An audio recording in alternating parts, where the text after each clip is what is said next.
Hey, thank you for joining me. Hope you're doing well. The Gnostics were ancient religious mystics who proclaimed gnosis, the Greek word for knowledge, as the way to salvation. To truly realize one's own spiritual essence allowed Gnostic men and women to know the divine directly, without any need for gurus, priests, or other religious figureheads. Gnosticism started around the same time as Christianity, but by the 4th century, the Gnostics were considered heretics, and they became actively suppressed by the Church. Gnostics extracted wisdom from many different sources, texts, and modes of consciousness, accepting insight wherever it could be found. Much of what they did was to get to the truth of this existence and to piece together what exactly happened to form this world we live in. The Gnostic view of the world is unlike any other mythology, and in my opinion, is the most accurate perception of the universe and its story. By the end of this presentation, I will have explained how the Gnostics knew exactly what they were talking about in their understanding of the world, and I will relate it to everything I've been describing in my videos: the Black Sun, the Mother Goddess, Hyperborea, and this matrix we are all living in.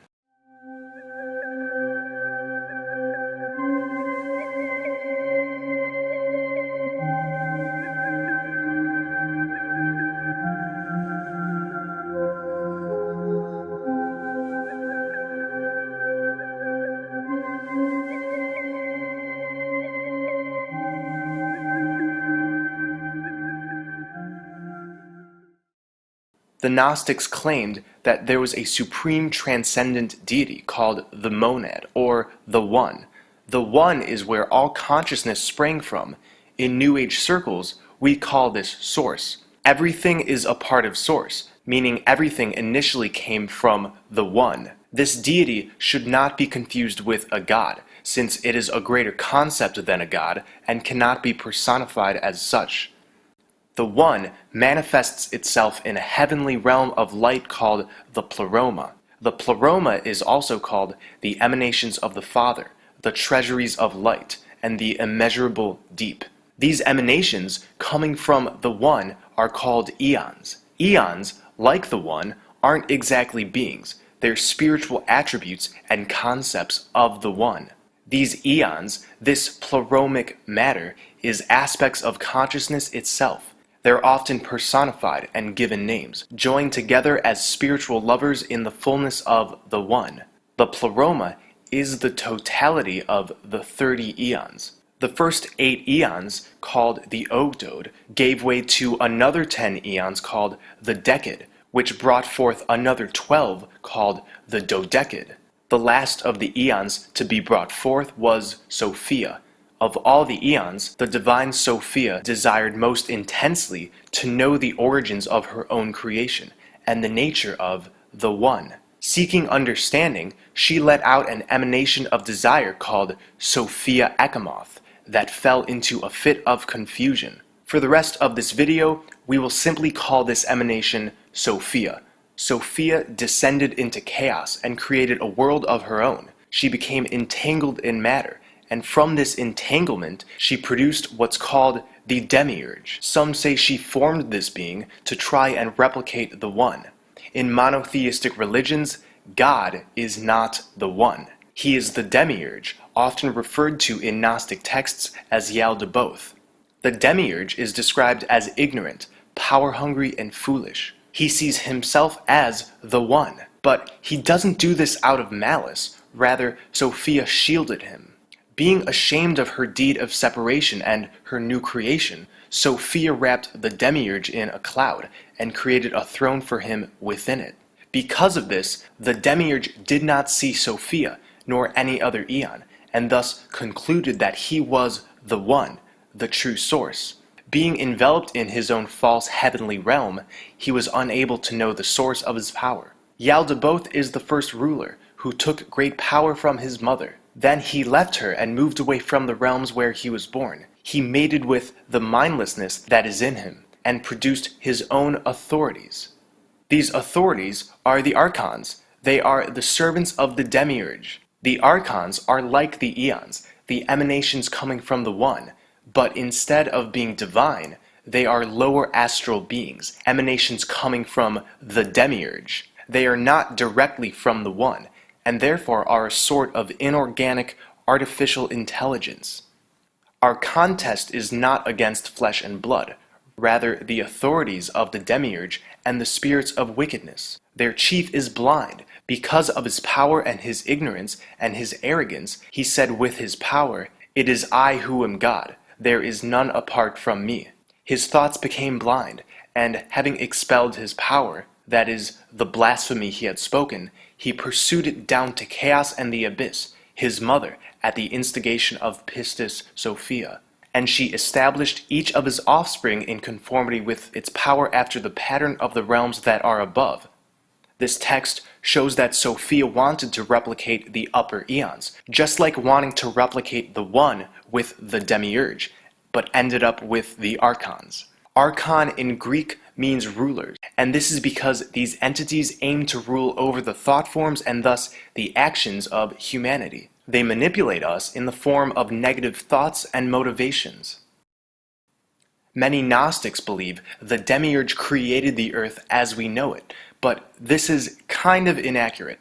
Matter is an expression of Sophia, and when the Demiurge sprang forth, he took this matter, forming Earth. But Earth isn't a creation of the Demiurge, it's the manipulation of Sophia's creative essence. Gaia, the Greek earth goddess, who we know in the West as Mother Earth, is an expression of Sophia that began when she fell to the material. The Demiurge manipulated and took credit for this expression and assumed the role of the supreme god. So just to be clear, Mother Earth is a divine feminine force, a part of Sophia, and it's the Demiurge who took this essence and bound it by matter, space, and time. Sophia is not only an entity, but personified wisdom. Sophia is the feminine principle that represents the divine in this world, fallen from light above, yet present as the light with and within us. We are aspects of Sophia being played out in this matrix, and thus when each of us reconnect with our own divine potential, we connect with Sophia, with wisdom, and through that connection, help Sophia reconnect with the One. In the Gnostic mind, the Christ is the divine revealer that awakens us from the spell of the Demiurge. What happens in the spirit manifests in the physical. As above, so below. The Christ was a physical man and a set of principles that lie dormant within each of us. Whether he was a real man or not does not matter. Those who embrace the principles of Christ become filled with the seed of the One, the true source. Throughout Gnostic texts, Jesus makes this point. I came to reveal light, so that you can find that light within yourselves. For when you have found it, you will enter into it, and you will know that your source is within you. In the Bible, Jesus is also an allegory for the sun above our heads. I explained in my video on the Flat Earth Dome how we are literally the sun. The sun is the summation of our individual auras, shining down on us, our higher selves right above our heads. On this flat plane, the black sun and white sun are two expressions of the same entity. They are the same sun. I've said in previous videos, they are Ra and Amun, the Egyptian personifications of the two suns, who make up the dual entity Amun-Ra. Translated, Amun means the hidden one. This is because the black sun is out of our immediate perception. Sophia is the black sun. The black sun is the cosmic womb of this realm, the direct experience and expression of the primordial feminine force. Check out my video, The Primordial Womb, for a full explanation. So Jesus is the sun, and his feminine half, the black sun, the womb of creation, is Sophia. They are one and the same. And this is why Jesus said, "She is Sophia, my sister, my consort, my feminine half." Mainstream Christianity would have us believe that Christ was only a physical man who must be worshipped to gain external approval and achieve salvation. It's an intentional distortion of the Christ nature that lies dormant within. When we activate our own Christ consciousness, we align ourselves with the Christ and his feminine half, Sophia, who is wisdom. Upon performing this internal work, we clear ourselves of the rule of the Archons and the Demiurge, and listen to our own divine essence and its needs.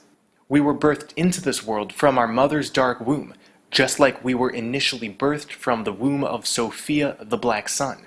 It's more than likely that we came here through the Black Sun to help Sophia ascend back to the One. We are fragments of Source inhabiting human bodies, underneath all this flesh still connected to the One. We initially came here to merge with the Divine Feminine Force and help Sophia ascend. However, the Demiurge and his Archons implanted the moon in the sky, and its interdimensional light trap recycles those who enter it upon death back into this physical realm, with no memory of ourselves or our purpose. And many of us, because of this, have lost sense of our original mission. It's an energy extraction matrix we're in which the Archons can run rampant and further the spiritual confusion of humanity. These originally divine bodies were genetically altered at some point in our timeline. When and by who doesn't really matter. We were somehow infused with reptilian genes to give us a more fight or flight, beast-like nature. And this is why we have what's called a reptilian complex. The reptilian complex is responsible for fear, aggression, and dominance, the same toxic masculine principles that are expressed in our current reality.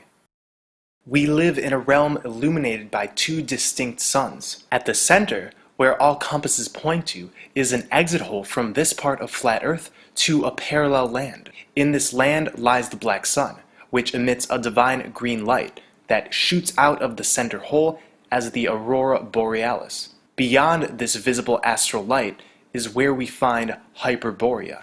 Hyperborea is the name of an ancient Greek paradise. The word itself means beyond the Aurora Borealis. Hyperborea is free of death, famine, war, and disease. Those who live there are in perpetual higher consciousness, harnessing the sacred green astral light, which is sometimes called Vril. In the book The Coming Race, Edward Bulwer Lytton describes a harmonious subterranean race of superbeings powered by this Vril energy. The Vrilia unite in a conviction of a future state, more felicitous and more perfect than the present. They have no systems of rewards and punishments among themselves. They believe that it is one of the properties of the all-permeating agency of Vril to transmit to the wellspring of life and intelligence every thought that a living creature can conceive. The intellectual conditions and social systems of this subterranean race comprise and harmonize great. To fully describe Hyperborea, also called Agartha, would be to describe a land beyond the limits of ordinary subjective experience. This realm is not restricted by the circles of reincarnation that the Demiurge's false light has plagued this place with. Earth as we know it is ruled by the Demiurge and the Archons, but Hyperborea is not under their domain. The author Miguel Serrano echoes this. Hyperborea means beyond Boreas. Boreas is a god, son of the Titan Astrio and the goddess Aurora, which is to say he is Hyperboreas, something beyond that god. Boreas is also a wind, the boreal or north wind. The Demiurge is in fact a respiration, a pneuma, a pleroma. Hyperborea means beyond the Demiurge. Some interpretations of the Pelasgians' creation myth involve the god Ophion as a serpent created by a supreme goddess called Eurynome. In the beginning, Eurynome, the goddess of all things, rose naked from chaos, but found nothing substantial for her feet to rest upon.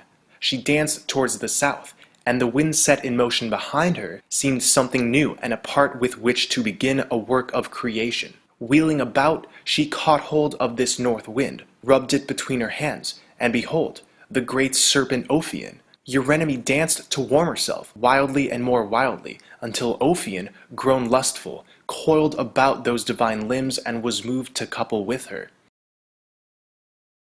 Next, she assumed the form of a dove, brooding on the waves, and in due process of time laid the universal egg. At her bidding, Ophion coiled 7 times about this egg, until it hatched and split in 2. Out tumbled all things that exist, her children. Eurynome and Ophion made their home upon Mount Olympus, where he vexed her by claiming to be the author of the universe. As you can see, this creation story has striking similarities to the Gnostic tale of Sophia and the Demiurge. In this story, Ophion is synonymous with Boreas, leading us to the same conclusion that Hyperborea, the land of paradise beyond the Aurora Borealis, also means beyond Ophion, beyond the Demiurge. So in this myth, Eurynomy sprang from the void of chaos. The common Greek creation story claims, in the beginning there was only chaos, then out of the void appeared Erebus, the unknowable place where death dwells and night. Then love was born, bringing along the beginning of order. From love emerged light, followed by Gaia, the earth. You probably already know what I'm getting at. The divine feminine force and ultimately our earth spirit, Gaia, sprang from the womb, from Sophia, the black sun. Like I said earlier, the Hebrew, Christian, and Muslim God is really the Demiurge. The original Sabbath, the day to praise the monotheistic God, was on Saturday. The 7 days of the week are named by different heavenly bodies, personified by individual deities. Saturday is named after the Roman god Saturn. This is no coincidence. Saturn is the Demiurge. The Grim Reaper, the personification of death, was originally the Roman god Saturn, who is often shown holding a scythe, just like the Reaper. The Greek equivalent of Saturn is Cronus, god of time, and this is why older depictions of the Grim Reaper show a clock. The Grim Reaper is Cronus, the god of time, who is Saturn. And Saturn, as we just explored, is the Demiurge. The reason the Grim Reaper is death himself is because he is Father Time. Time is a construct imposed on this physical realm by the Demiurge. We are hyperbound to the enslavement and construct of time, and thus we are bound to physical death. Ptolemy the Gnostic created the first Ptolemaic view of the universe. In this model, it shows Earth at the center, encased by different realms named by our planets. This model was initially made as a representation of the relationships existing between the various divine elements of the realms. These realms are on top of one another, all produced by the black sun. But this Gnostic model was taken and eventually transformed into the idea of space, as modern science tells us, that these realms are literal circular planets within what is a physical solar system. It shows Saturn at the top, underneath the dark void. Saturn is where we get the word Satan from. They're the same words, one early Latin and the other late Latin. So the Demiurge is Satan, and Satan, Saturn, is in a realm that sits above all the expressions of Sophia. He is enveloped in his own realm on top, and therefore believes he is the one. In previous videos, I've said that Saturn is the holographic projector of this reality. I still stand by this, and in the Gnostic view, it holds up. The Demiurge took matter, the expression of Sophia, and formed it into the world. And because this world is essentially not real, a complex hologram, you could say the Demiurge is both an entity and a sort of computer that projects the codes which organize themselves as what we know as physical reality. Lucifer is often seen as a masculine evil deity who is synonymous with Satan, but I'm about to show that Lucifer is Sophia, the black sun.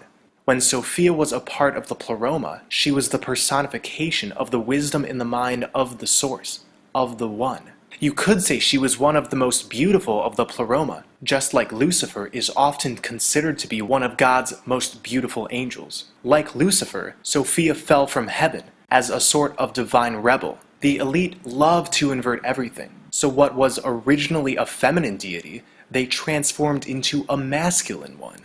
They changed Sophia into Lucifer, made her a him, defiling her feminine generative abilities, turning it into a story that coincides with evil. Therefore, when some worship Lucifer, they're worshipping the inversion of Sophia, and not the actual goddess herself.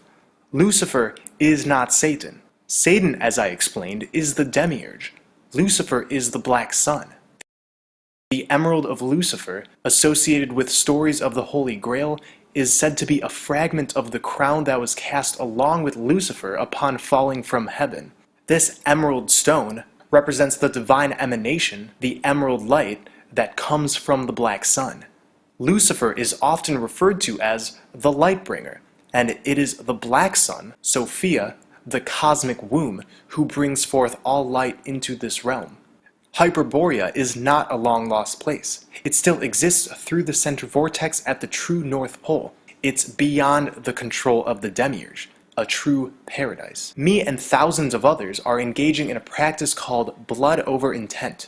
This place we're living in is an interactive realm that goes up and down depending on where the majority give their intentions, thoughts, actions, and beliefs. Blood magic speeds up our intentions, and we are bringing forth heaven on earth. For those of you who do recognize the power of blood over intent, write down, "I intend to bring forth heaven on earth." Prick your finger. You can do it painlessly with a lancing device. Put a few drops over your written intent, and then upload it to the internet, which is directly connected to the etheric plane. Everyone who is spilling their blood over these divine intents are releasing the spell of the Demiurge. And when we get enough people who have spilled their blood, we will have caused the fabric of this matrix to open up by way of this alchemy. And eventually, me and my blood brethren will take a journey to the center and enter Hyperborea by navigation of our compasses. The gathering period is now. Blood over intent is our way into paradise. Death is not an option for us. Those who do not come with us will surely die a physical death, as is the prescription of the Grim Reaper, the Demiurge who has superimposed time. Time does not exist in the same capacity in the lands beyond the vortex. If you want to live and come with us past the flaming sword, I recommend you not only use your divine intent throughout your life, but align it with your blood. This will be your key into paradise. We can do it, guys. We can exit this place and into the realm powered by Sophia, the black sun. Thank you for watching. I hope you're all staying well and centered. I love you all.